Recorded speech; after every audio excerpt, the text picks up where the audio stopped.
All right, guys. Been a while. Noticed Adrian's been in pads the past couple of days. What's he able to do right now, and how close is he to being? Yeah, I mean, he looks pretty good out there. He's got a brace, moving around better than he was last week, so we're hopeful. All the quarterbacks are taking reps, and we'll kind of see game day who's ready to go. But we have faith in whichever quarterback's out there. What challenge does Indiana present? Yeah, they're aggressive on defense. They fly around. They play with a lot of swagger. They play together. They kind of really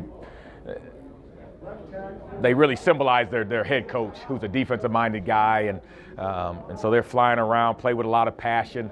On the outside, they're going to get up in your face and jam and press and disrupt the timing on the perimeter.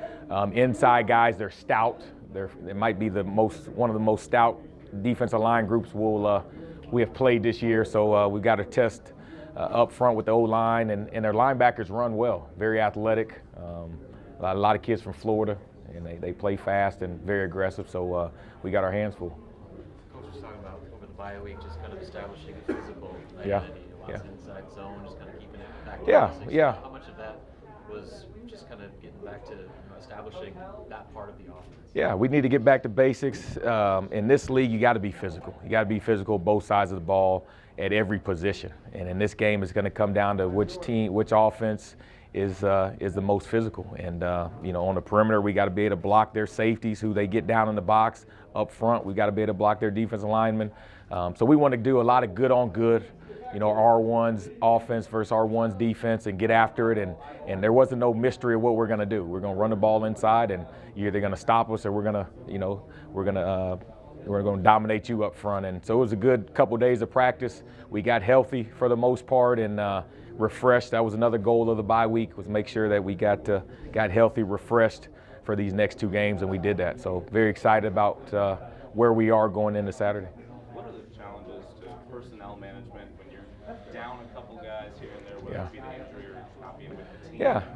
Well, this offense revolves around personnel and getting guys the best matchups, and having running backs that can play receivers that can line up in the backfield, athletic tight ends. And so whenever you have some injuries, it kind of limits you a little bit. But all throughout fall camp, we take a lot of reps, and we have our 2s and 3s and 4s taking a lot of reps. And so those guys understand when their number's called, they got to be ready to play and ready to step up. So over the bye week, we got a lot of guys reps. So if their number's called, they'll be ready to make plays and help this team, help this offense, help this team win a game. Without Grace in particular, where does that open anything up for anybody else? Yeah, well, Diedrich will play more. Brody Belt, you'll see. Wandell will play more at running back. Ramir, we're hoping to get some run this week. He's playing well. He's fast, explosive, and so it's all hands on deck. And the group of running backs have really had a good week of practice, and those guys know that when their number's called, they got to be ready to step up. We're hopeful. He's been out there doing some things, and so we're hopeful that he'll be ready to go Saturday. How important is the explosive plays to your offense? If you put a finger on why you haven't had as many? Yeah, it's very important to any offense. It's hard these days to go 8, 10, 12 plays down the field. And so if we can create explosives, then it limits the amount of time we're on the field. And really, why we're not creating explosives is all across the board. Receivers not running the right route, not getting separation. Offensive line, we got to give the quarterback time a lot of times to create those explosives. The running backs, protection. So it's the full unit, and everybody working together, doing the little things. And if we can do that, then this week we've got to create explosive in these guys. They're athletic, they're fast, they're going to give you chances on the outside to make plays, and we've got to make them when our number's called.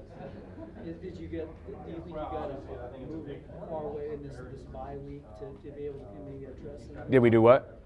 I guess and make a lot of progress in this bye week to maybe address some of those things. Yeah, we did. We went back to fundamentals. A lot of it just comes back to fundamentals and execution and details and playing fast. And so we definitely had a good 3 or 4 days of practice, getting back to our fundamentals. Now it's time for guys to go out there and just execute and do what we ask and play fast. And if everybody's on the same page doing their job, then those explosive plays will come. Kate Warner got a Yeah. So did you anticipate him? Yeah, I do. He's healthy, and so he's a reliable target, knows what to do, great hands. So we just need more consistency out of the receiver position, and he gives you that. So you'll see him more on Saturday. A lot of talk from some of the different positions about young guys getting more of a chance during the bye week, good on good type situations. Yeah. Were there some receivers? Yeah, I mean, everybody got reps. So Jamie Nance got reps, and did a good job. Demarion Houston, and even like not Jerron Whittier, but Javon McQuitty got some more reps. And so the more reps you get, especially against our defense, against our number ones, we're trying to get those guys ready. So if their number's called, they'll be ready to go. And we did a good job of that.